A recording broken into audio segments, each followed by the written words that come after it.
So, Mbeumo. Now, obviously, you can see I've got him on the cornerstone. I did mess up because I forgot that I paid for him, to be fair. I forgot him untradeable. But regardless, he's the save and light in Man U at this point. The only person that seems to be doing anything at this point, really. But in-game, it's funny because you always find that player, like in a keeper, you start with like a Pope or a Vicario, and then you jump up to like a Martinez or like a Pickford in the cornerstone, and then it goes up to the Alisson. And Mbeumo's kind of very similar. You look at your Gordons, you look at your Elangas, who are very cheap, very quick, and then kind of like you look at your Salas really as the top sort of echelon of players. But Mbeumo comes in perfectly for the cost. He's coming in at 14,500, and I think with the Playstyle Plus of the Game Changer, he really makes that right wing very well. Now, I'm not saying he's going to be the absolute number one for long, and naturally he's going to be in my team longer, or at least in the Man U team that I'm making, so that's kind of the good points for him, for me anyway.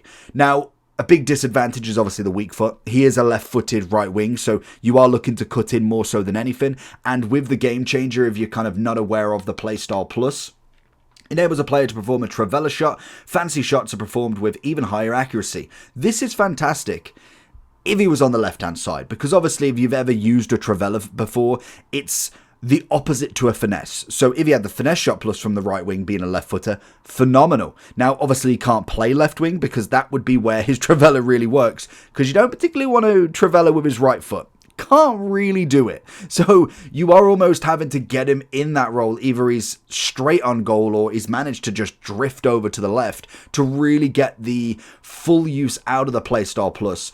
But it is nice to have in general, because I do think he is going to be a card that if he doesn't get any sort of, performance-based card is probably out the window at this point. Maybe for him specifically, actually, he might do, but a non-performance-based promo might actually be pretty good for him, because it could give him the left wing. Maybe we do see like a winter wild card where they do change his position. A left wing would actually suit him down to the ground. Granted, they will then give him the finesse shot. Of course, they will, and not upgrade the weak foot, so it is what it is there. But for a cheap option, I think he's absolutely up there. When you do look at kind of your Prem wingers, there's not necessarily a crazy amount that I'm like, you definitely need to get him over him sort of thing. Salah is obviously one of the best, 432,000, fair enough. Like, there's not a lot you can do about that. He's expensive, and he's going to be one of the best ones. But then you kind of look at the price, and maybe, yes, someone like Bowen as an SBC card, not terrible. I don't think he's awful, but whether you truly have him in your starter team, I'm not too sure. I think the Playstyle Plus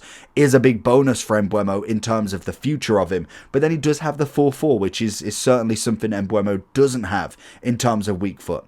Then you obviously have got your likes of Semenyo. You kind of got your Saka, who, as much as I really like Saka, the whipped pass is just a weird one to have, to be honest. Doku obviously can come over this side. Foden's more of a cam, even though he can't play it. Chiesa's just not on that level. So he is kind of that middle ground when it comes to Prem. And most people will build some sort of Prem team to begin with. And I do think he will come in as one of the better options that you can get. And especially if you're a Man U fan, he's the only saving grace at this point. He's the only player that I'd probably go into most teams in terms of a mid-budget Prem. Like Bruno, there's so many cams out there that are just as good. And then other than maybe like the Mainu will get in the season pass, which nobody has right now, he's kind of our best option. So let me know what you think about him. Are you utilizing him? Are you not? Let me know what you think. Make sure you like and subscribe and enjoy some clips from him.